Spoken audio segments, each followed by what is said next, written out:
rare and balanced view on politics in today's world. Based on facts, born of rationality, common sense, and logic, providing context on today's events, this is American Perspective with Rick Thomas.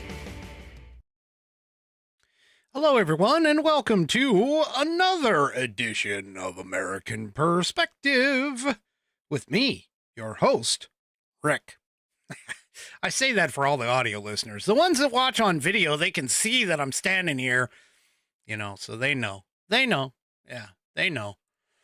Oh, anyway, how was everybody's weekend? Did y'all enjoy that Super Bowl? We watched it as much as we could. We streamed it, and let's just say that the streaming wasn't exactly perfect. But that's okay. That's our own deal. We don't want to pay for cable. We cut the cord for cable a long, long time ago, and believe me, I'm a lot happier for it, at least on my side. My wife occasionally gets a little out of whack, with certain events like the Super Bowl. I mean, she does enjoy the cable, having the cable experience for special events like that, but we deal with it, for the most part. But anyway, it was very interesting. The Super Bowl itself was, obviously I didn't really care. Yeah, Nana, that was it. That was it, Nana. Tubing or Tubi had the stream for free. That's who we used, was Tubi. But anyway, and it kept buffering every so often. It would buffer a few seconds here and there kind of thing. But one thing I did notice, which a lot of people noticed, was that there wasn't a lot of wokeness going on there. Wasn't a lot of woke commercials. There wasn't a lot of woke stuff going on. And, yeah. I'm not really going to comment on the actual fight between, or the competition between Kansas City and Philadelphia, because let's just be honest, one tanked, the other one didn't. But I do want to make a comment, though, with regards to the president of the United States being there, being the first president to actually attend the Super Bowl. Of course, the left is complaining about the 5 or 6 or whatever million that it cost for him to go. And they're complaining about that. Wouldn't that be great if they found out that he actually paid for that out of his own pocket rather than having the government? I mean, other than obviously the Secret Service piece, but that would be funny. That would be funny. So anyway, yeah, they had the commercials I found were a little lackluster. There were a couple that kind of that very telling in terms of their shift in the cultural aspects of it. In terms of things like, for an example, Bud Light had a commercial and it was all about male stuff, like men. They are doing some serious backtracking. That was apparently, I mean, again, here we are, 2 years later since the Dylan Mulvaney bullshit? Sorry. And what are they doing? They're backtracking. They're like, they had, block party, barbecue, grilling, using leaf blowers as, what are they called? The t-shirt guns and stuff like that, but they were firing, cans of Bud Light out of them. Yeah, they really are you're really, really digging to try and get themselves out of a hole. I saw an article the other day that basically said they still haven't recovered from their losses by doing that. So anyway, obviously there was a little bit more American themed kind of thing. However, the halftime show, there's debates raging in the social media space about the reason, about the purpose of it, what it was trying to do. Obviously, you know, February being Black History Month, it had themes dealing with, the Black history of America. They had Samuel L. Jackson there dressed as you know, U.S., Uncle Sam, things like that. So, yeah, it was kind of interesting. Let's just put it that way. Big change, different change from as far as like the overall themes and everything from the Super Bowls of late. So that was, but again, I'm not much into the sports aspect of it anymore ever since, you know, most sports have gone quote unquote woke and politics and stuff. I used to, I used to watch sports, and the purpose of watching sports was to escape from stuff like politics and the everyday kind of thing. Yeah, not anymore. Anyway. All right, folks, let's go ahead and get things kicked off here with the Pledge of Allegiance.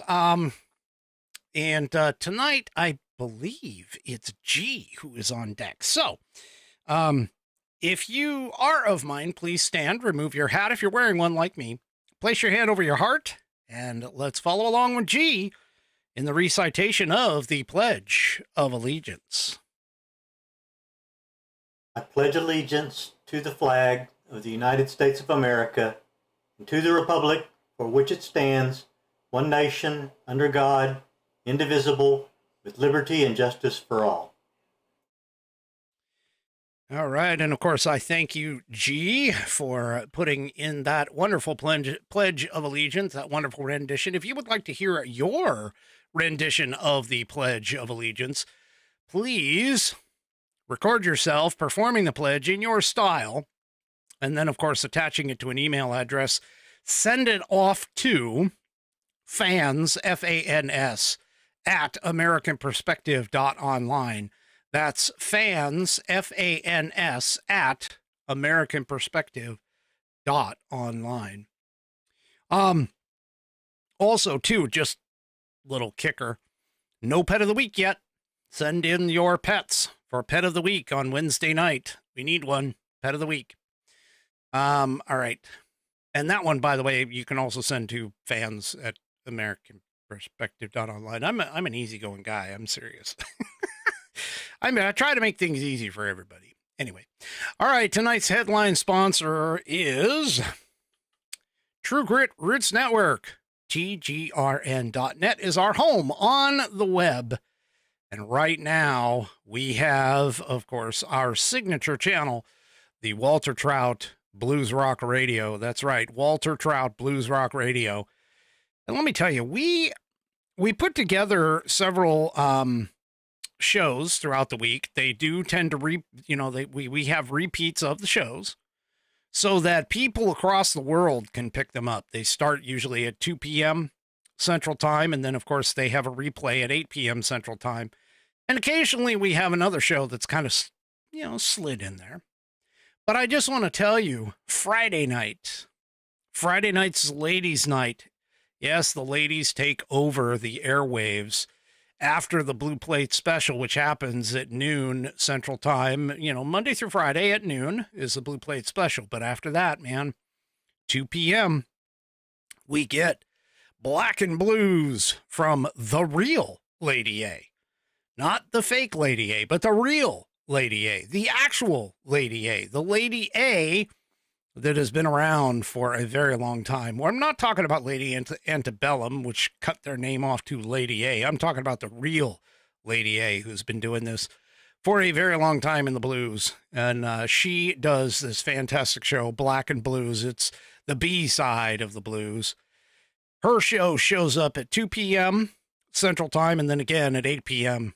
Central Time. But then right after that second showing, you get Queens of the Blues put together by none other than Gina Coleman. Gina Coleman of the, I believe it's Misty Blues is her let's see, hold on. I gotta verify this because I can't mess this up. Let me verify it. That's right. Misty Blues. I got it right. She and Gina Coleman explores the fertile landscape of female artists who were at the foundation of the early recorded blues and celebrate music created by female blues artists up to present times. On occasion, the show will also give space, for Gina's friends from various creative backgrounds to share the music of their most admired female blues artists and how they've influenced their artistry. Queens of the Blues not only does it on Friday at 10 p.m., but also has a repeat airing Sunday at 1 p.m. So you can go and check that out. And like I said, Friday night is Ladies' Night on Walter Trout Blues Radio, exclusively on True Grit Roots Network. Go to tgrn.net to listen through your browser, download our app, or if you already have one of the iHeartRadio Live 365 or Odyssey AUDACY apps, you can find us in their catalog of digital radio stations. Also, too, I tested this out. If you own an Alexa smart device, you can say, play Walter Trout Blues Radio from Live 365, and you should get it. If you say it exactly like that, you should get it fairly quickly. Believe it or not, Walter Trout Blues Radio performed actually a little bit better than our old name. But yeah, once again, go Walter Trout Blues Radio from Live 365, and you should be able to hear it on your smart device. TGRN.net stands for True Grit Roots Network, based out of Austin, Texas. All right. That was a long radio spot. I did that. I took that a long time. All right. Well, Trump has resurrected the tariffs again, but these tariffs aren't the same kind of tariffs necessarily. These particular tariffs are to, now keep in mind, remember, Trump uses tariffs in one of two ways. Either to balance the scale for a imbalance of trade negotiations or trade deficits kind of scenario, or he uses them as the carrot and stick approach for gaining something from the country that he is leveraging the tariffs against. So, for an example, Mexico, Canada, Colombia, those were the carrot stick approach with tariffs. This one now is more of attempting to balance the scales. And he alluded to the fact that he was going to be doing this, balancing the scales per se against many different countries, but that he was supposed to announce it this week.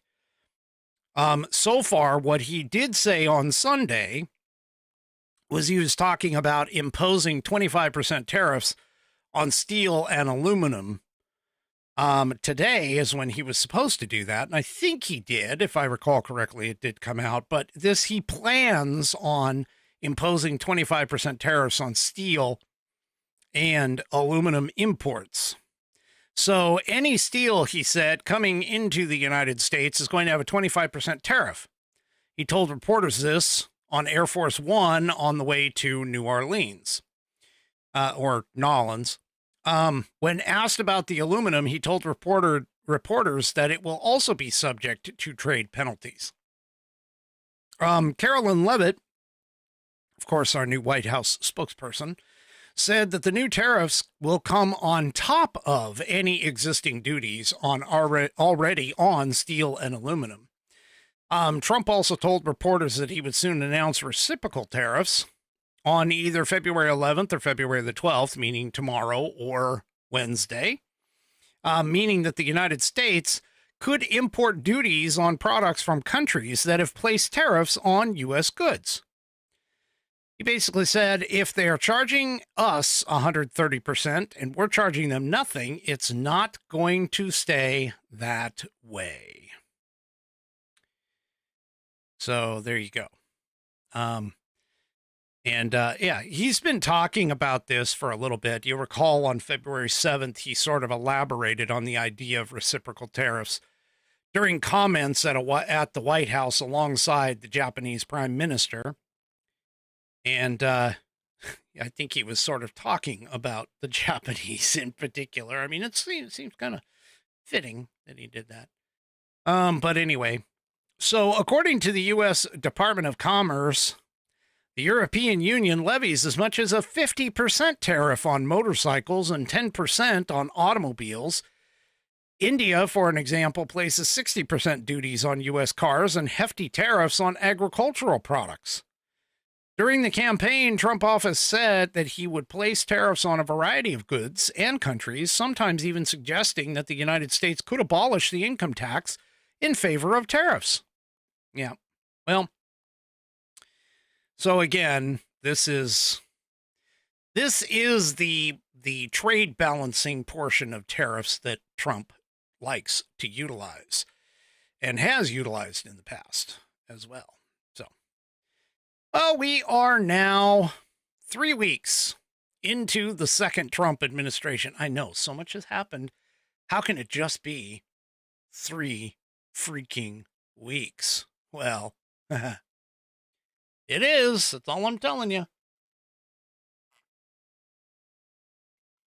Sorry, had to take a drink there. Let's take a quick rundown of 10 takeaways. This is in the Epic Times, by the way. Oh, goodness. That ready? Oh, my gosh. All right, there it is. 10 takeaways from week 3 in the second Trump administration. It's just been all kinds of things. For an example, he struck deals with the aforementioned Mexico and Canada. Yep. He's added tariffs to China, levied 10% tariffs on Chinese imports, on top of the existing tariffs that already targeted key products, including semiconductors. The Doge team steamrolls forward, regardless of the lawsuits, by the way. Yeah, so there's another couple that came out today, and they're, of course, the left keeps celebrating these temporary injunctions that are temporary in nature, that, you know, are temporary, that will probably be overturned because this is not, they're not doing anything unconstitutional or illegal. But they did happen to find friendly judges that would throw out these injunctions. But anyway, Trump, of course, floated relocating Palestinians from the Gaza Strip and, of course, taking over the Gaza Strip itself. He essentially ended USAID. Well, that's not entirely true. It's not gone. He did close the USAID offices and placed most of the employees on administrative leave. However, that, of course, was again, one of those temporary injunctions. All right. You know, against immediately firing the 2,200 employees. But yeah, so that's, yeah, that was there. Oh, forgot about this one. El Salvador and Guatemala agreed to take some U.S. deportees regardless of what country they're from. That was a big push. Also, don't forget El Salvador opened up and said that they would open up the their one of their worst prisons for anyone that we send, regardless of whether they're a U.S. citizen or not. Well, he went ahead and put a ban on transgender athletes in women's sports. Well, that, I got to tell you, that was seriously reflected in the Super Bowl commercials. Now, granted, it wasn't like, you know, fully reflected, but in the commercials, they at least used real women. So there you go. Anyway. All right. Also, he's got the Department of Justice now that Pam Bondi is in place. She has created the weaponization working group to investigate what she has described as weaponization of the government against Trump by elements within the previous administration. So they are taking a look at January 6 cases, Biden's gun policies. And honestly, I think that's just the tip of the iceberg for that. So, he also signed now I didn't talk about this, but he also signed a task force to root out anti-Christian bias. Now, this was on February 6th. He signed an executive order to form a task force that would eradicate anti-Christian bias within the federal government. We all know that's there. I mean, come on. We all know that's there because the FBI basically said, hey, if you're a Christian, or in this case, a devout, staunch Catholic in one case, that they were going to go after you, especially if you were pro-life. Anyway, the announcement came with Trump saying the mission of this task force will be to immediately halt all forms of anti-Christian targeting and discrimination within the federal government, including the DOJ, which was absolutely terrible, the IRS, the FBI, the terrible, and other agencies. And that was announced during one of the 2 national prayer breakfast events that he attended. Pam Bondi, of course, is going to chair that task force, which will include the heads of at least 15 federal entities, including Departments of State, Treasury, Defense, Labor, Health, and Human Services. Now, the last thing, of course, was the federal worker buyouts, which this is the other one that the judges have been going after in terms of the injunctions. The buyout was offered to give workers a deferred resignation with pay promised up until September 30th. The administration originally set the deadline for February 6th, but a judge ordered the government to extend it until February 10th, which is today, until midnight, which will be for the East Coast in about 3 hours 37 minutes or so. 38 minutes, 37 minutes, something like that. Anyway, so for that one, it was a group of unions that joined together in a lawsuit challenging the buyout plan, which resulted in the judge pushing the deadline back. The unions argued that the government can't guarantee the pay until September because current congressional appropriations actually end in March. Yeah, I don't know about that, but yeah. So anyway, there's a kind of a wrap up of some of the bigger things that he did. And of course, one of the biggest ones was the EO in particular with regards to the 14th Amendment. I've been back and forth with certain people on that one. Here, one person thought that he or she, I don't know, I didn't care, knew the case Wong Kim Ark and was saying that particular one is, that particular one kind of proves that anyone can be an American citizen. And I pointed out to him or her that no, that isn't the case, that every reference that the Supreme Court made in that particular one had to deal with a legal resident, not an illegal one. And so, yeah, that was a bit of a problem. Oh, I also can't forget the naming of the Gulf to the Gulf of America. Thanks, Bonnie, for pointing that out. He also yesterday proclaimed Gulf of America Day by executive order.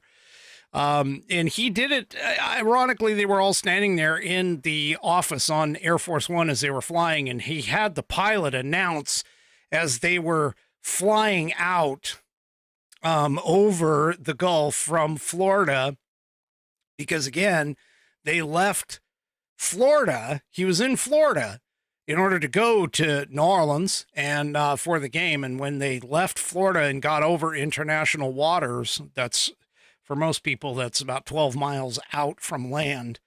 They announced that they were entering international waters in the Gulf of America.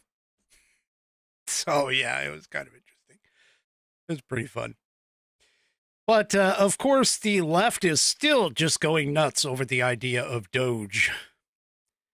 Well, Doge has since moved on from the Treasury. They've now set their sights on FEMA. Oh, yeah, Buddy also pointed out, too, this was another one. See, now you got more than 10. We got 12. Buddy points out about the security clearances. He canceled them for about 100 people. Yeah, there was several of them, including some very big notables like former President Biden. I think he also did former President Obama, too. He also did Letitia James, Twinkies Alvin Bragg, and a few others. So, anyway. Oh, side note. The DOJ is also looking at, has requested all of the Fani Willis files. So, there you go. Again, 3 weeks. I'm telling you, 3 weeks. This guy has done more in 3 weeks than Joe Biden did in his entire 4 years of stuff. Now, granted, all it's done is just run the left absolutely berserk. But hey, that's what they're for, right? They're supposed to be, running absolutely berserk. And yes, Bonnie, the post office is considered a federal building. Bree Chevy asked, why did Letitia James have a security clearance? My guess is it had something to do with the case. So, anyway. All right. Here in the Daily Wire, because I was talking about Doge and Doge turning its attention to some other agencies. Now that a few agencies have been locked up in court cases, which, yeah, we'll see how those go. But here in the Daily Wire, Musk says FEMA spent $60 million housing illegal immigrants in luxury hotels just last week. That's right. Elon Musk posted that the Doge team had just discovered that FEMA sent $59 million just last week for luxury hotels in New York City to house illegal aliens. In response, acting FEMA director Cameron Hamilton said that the payments had been suspended and the employees who authorized them would be disciplined. Okay. Once again, I'm just going to point this out. I don't recall ever reading in the Constitution of the United States, right here, great copy, in Article 1, Section 8, anything in that list of 16 or 18, what is it? I got to count that again. I think it's 18 items. In that list of 18 items that the federal government is supposed to legislate to, that the legislature, meaning Congress, is supposed to create laws for. I don't recall anywhere within that list that is contained in Article 1, Section 8 of the U.S. Constitution anything about housing illegal aliens. Just saying. Just saying. So, Elon Musk made a comment about it. He posted on X early Monday morning. He talked about it, and then he said, sending this money violated the law and is in gross insubordination to the president's executive order. That money is meant for American disaster relief and instead is being spent on high-end hotels for illegals. A clawback demand will be made today to recoup those funds. Now, Musk's announcement came after Doge started looking into FEMA over the weekend.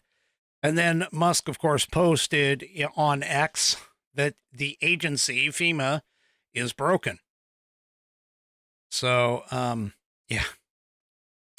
Hamilton replied back and said, I want to thank the Doge team for making me aware of this. Effective yesterday, these payments have all been suspended from FEMA. Personnel will be held accountable, Hamilton said.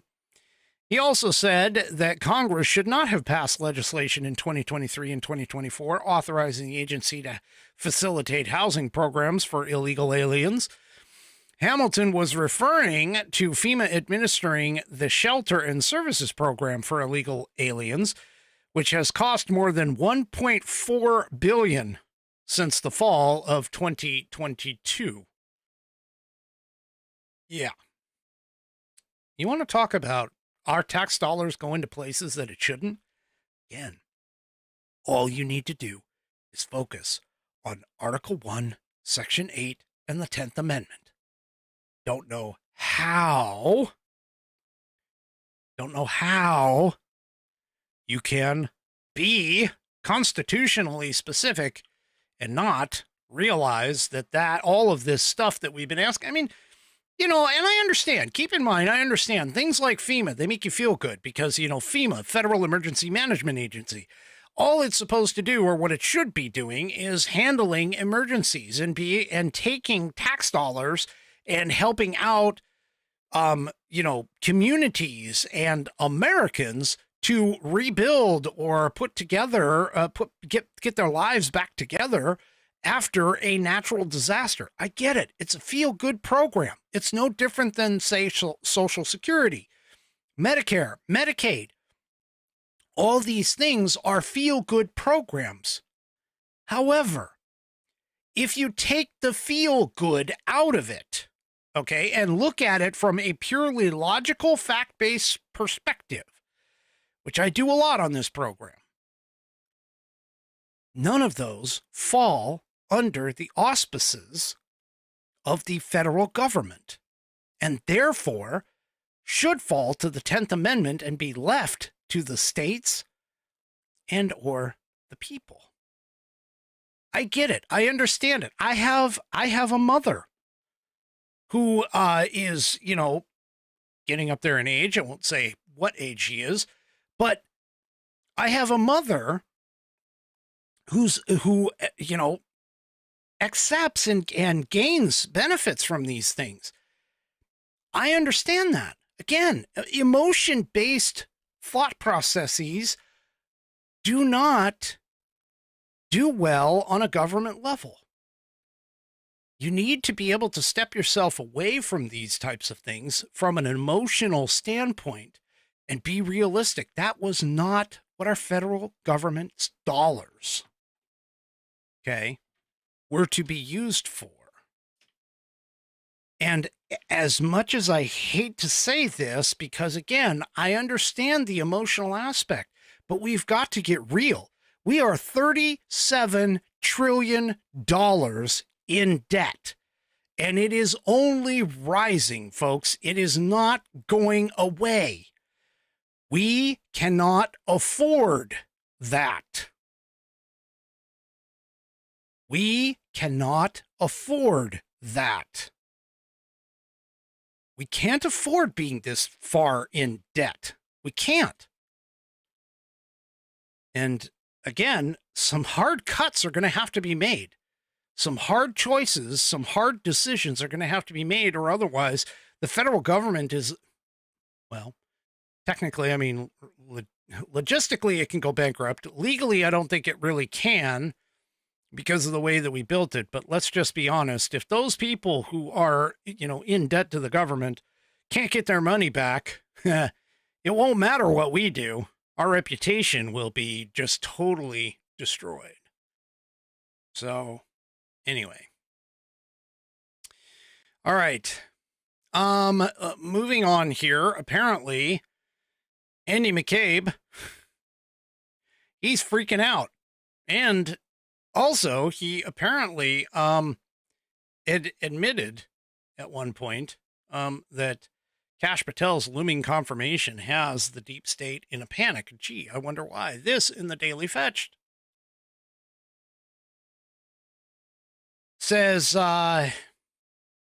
disgraced former deputy and acting FBI Director Andrew McCabe said those within the Bureau are dreading the confirmation of Kash Patel. McCabe, who currently works as a legal affairs and national security analyst for CNN, oh, good spot for him. Yeah. Like they ever tell the truth. Come on. Anyway, claimed that Patel's confirmation would bring chaos to the Bureau, admitting that the establishment is in a state of panic and terror. Why would they be in a state of panic and terror?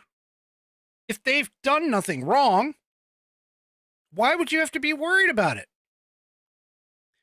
I mean, I'm sorry, but I don't see the conservative side being the ones that make up a whole bunch of crap or pay for a dossier to be put together to, and by the way, to information or IT related subjects and things to create it out of thin air to go after the sitting or incoming sitting president of the United States.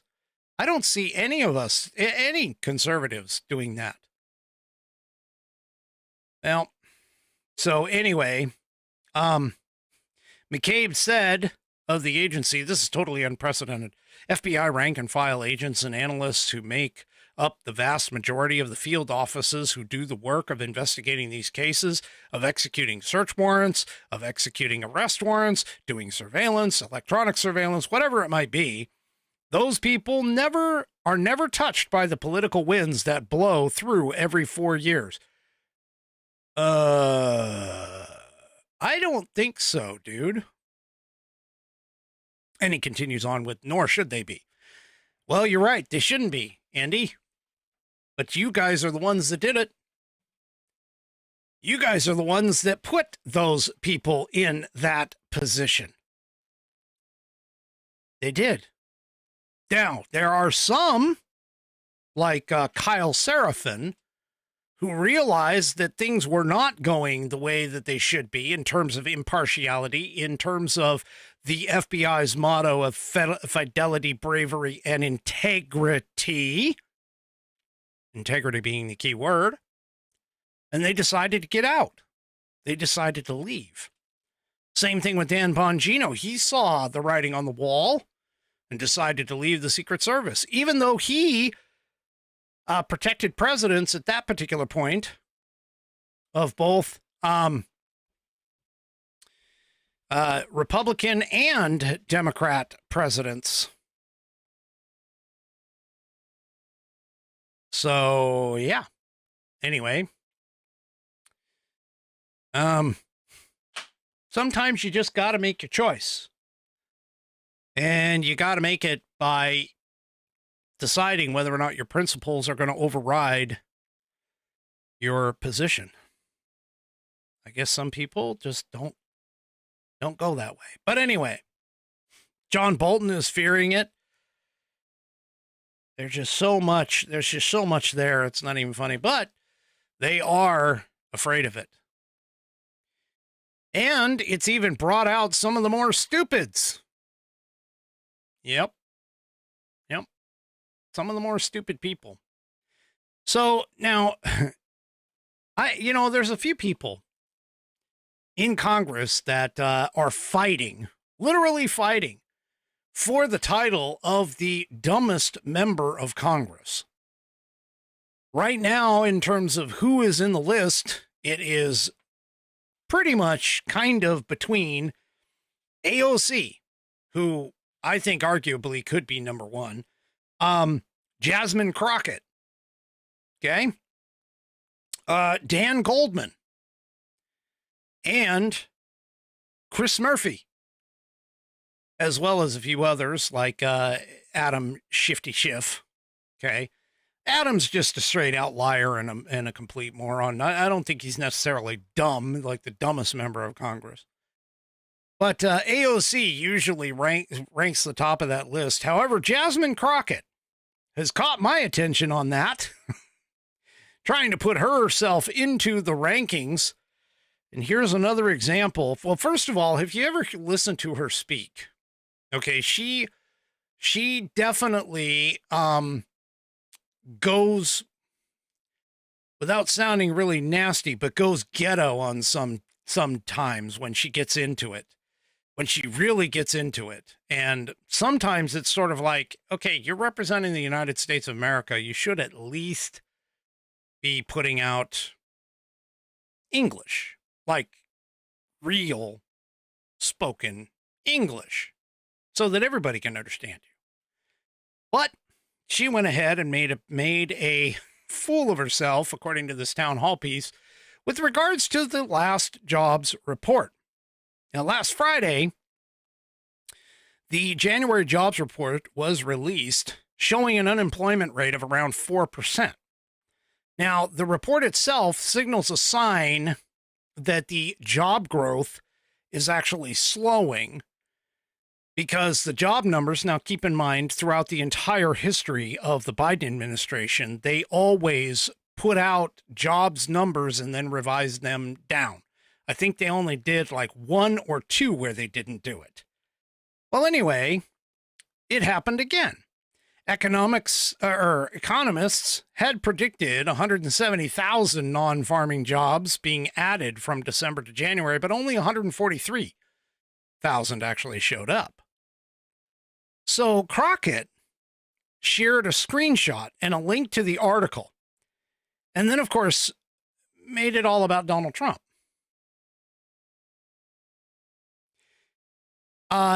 She also tried to make it about his efforts to end DEI.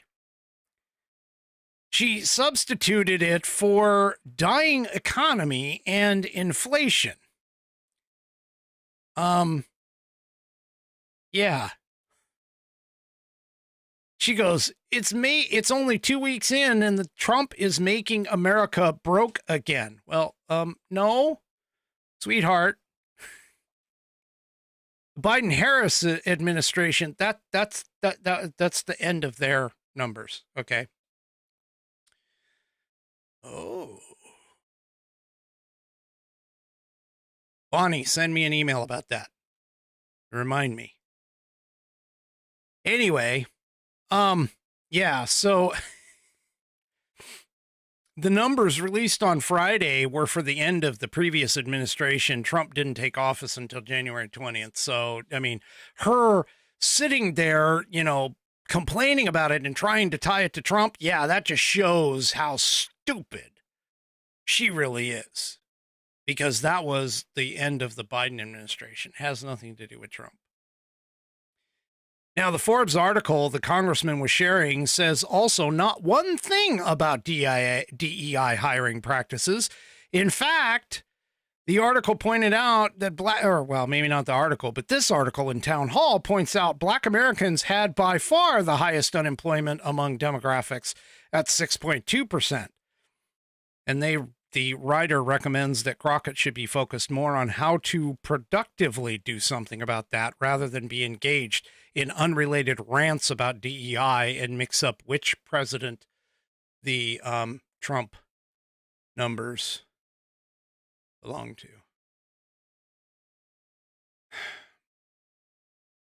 Okay. Off track. Yeah, we're going off track. Apparently, I am falling down. I'm dropping the ball on some of the American Perspective gear. Bam says, "Oh, sure, we get a special shirt, but I can't get any American Perspective sweat jacket." Yeah, okay. You need to remind me again. You got to send it to me and remind me. Besides, Bam, honestly, that particular jacket that you like is from the other company, so I have to go to the other company and get things set up. It's not with my current company. So, but I will do it. I will do it just for you. Okay. You just got to remind me because I tend to get distracted sometimes. All right. Well, the good news about that, going back to Crockett, the good news about Crockett was that her post was ratioed to the tune of 24,000 replies. She's also hit with context from community notes saying the job growth data from the U.S.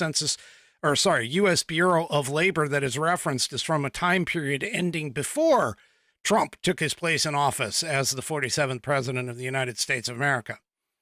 The context also reminded about how the reference period comes from the Bureau of Labor and Statistics. So there you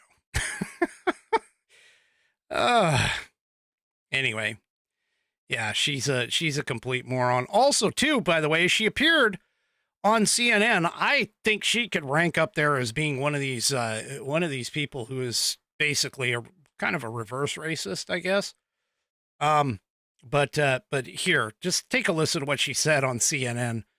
I am tired of the white tears. Listen, if you are competent, you are not concerned. When I walk into Congress every single day, you know why I don't feel a way and why you can't make me doubt who I am is because I know that I had to work 10 times as hard as they did just to get into the seat. When you look and you compare me to Marjorie Taylor Greene or me to Lauren Boebert, there is no comparison. And that is the life that we have always lived. So the only people that are crying are the mediocre white boys that have been beaten out by people that historically have had to work so much harder. This is why they don't want us to have education. This is why they are trying to literally say we won't fund the HBCUs, because they know that if they've already gone after affirmative action and they're saying, you know what, don't allow them to come into, say, these PWIs, as we call them, don't allow them to come into these institutions. We know why they created the HBCUs in the first place.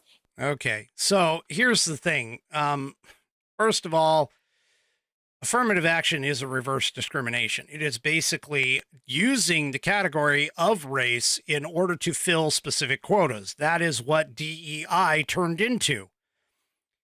If you want to, I mean, seriously, you want a complete colorblind society, everybody should be evaluated on the exact same criteria, regardless of what the answers are.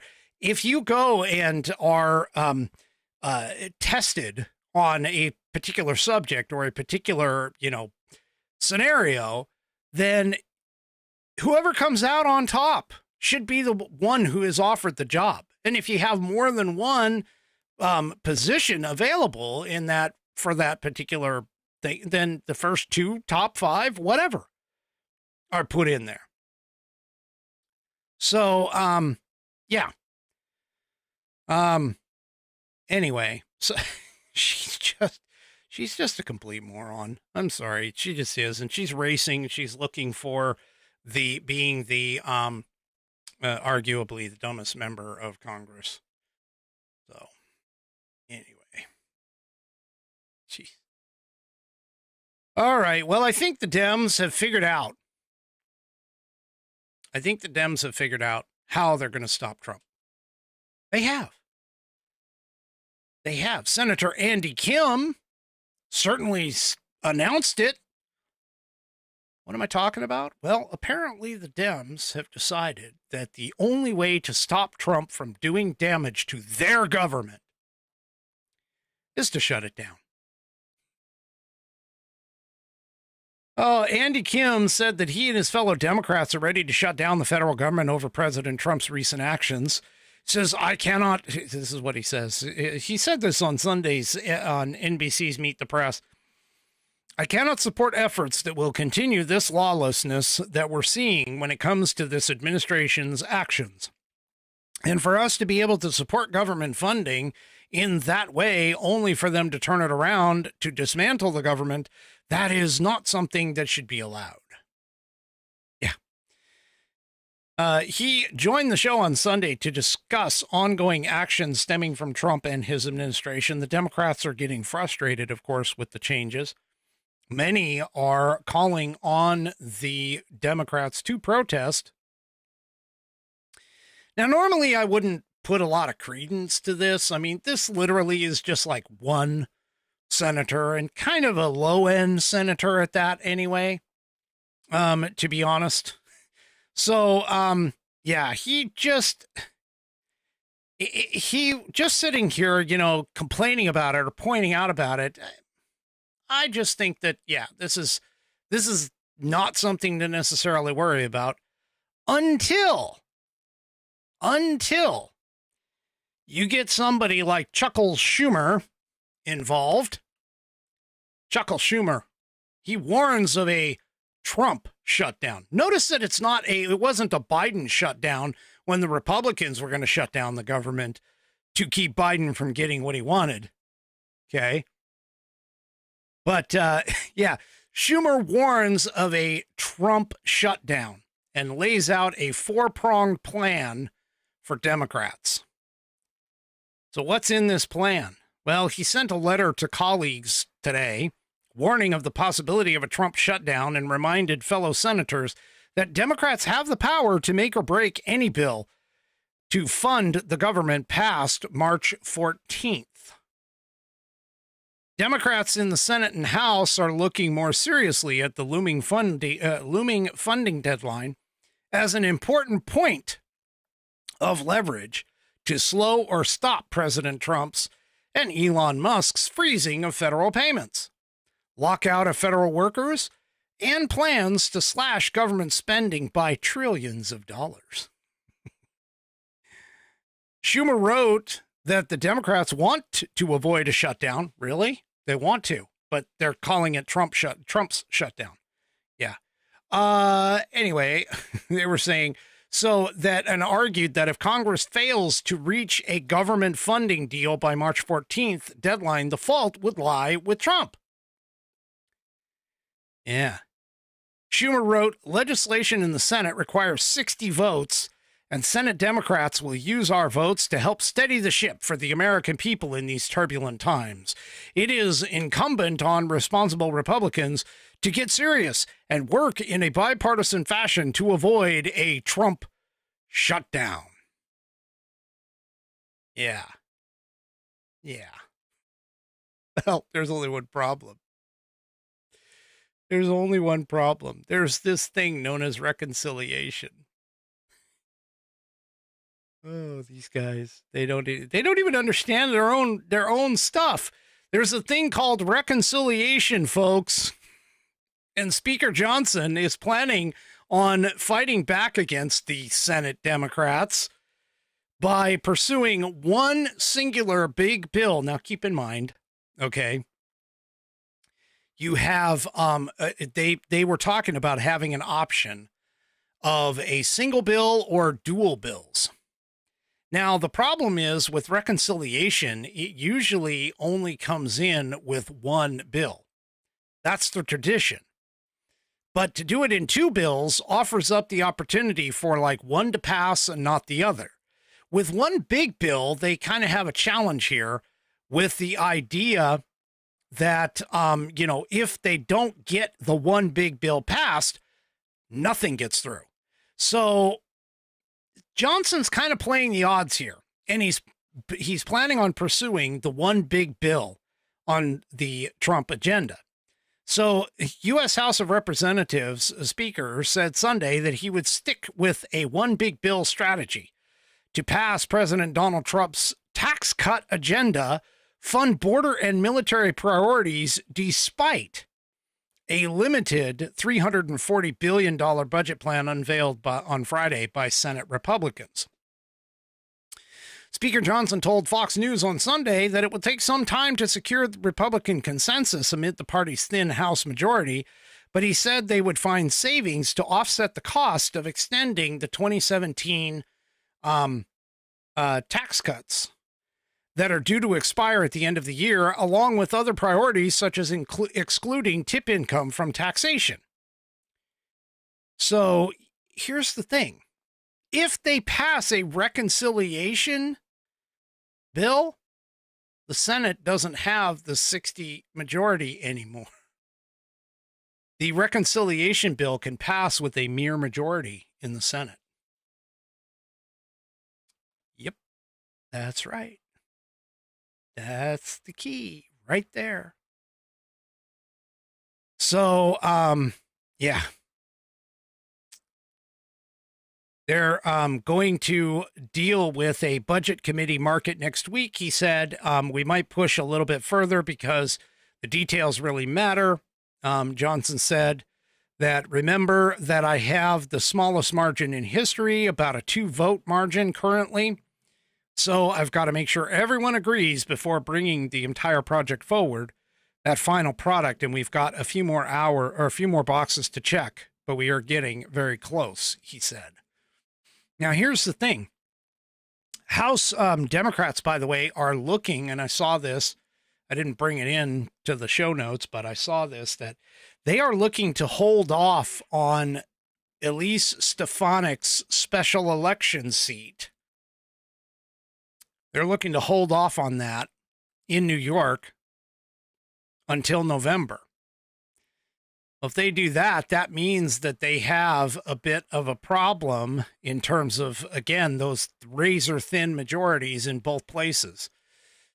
So, yeah, the Democrats, believe me, folks, this is literally all out political warfare against from the Democrats to the Republicans. This is all out political warfare, and it's pretty much at the point now where it's just about anything goes. Now, I was telling you about Speaker Johnson and the tax cuts. Here's some of the tax cuts that are likely to be included within the bill.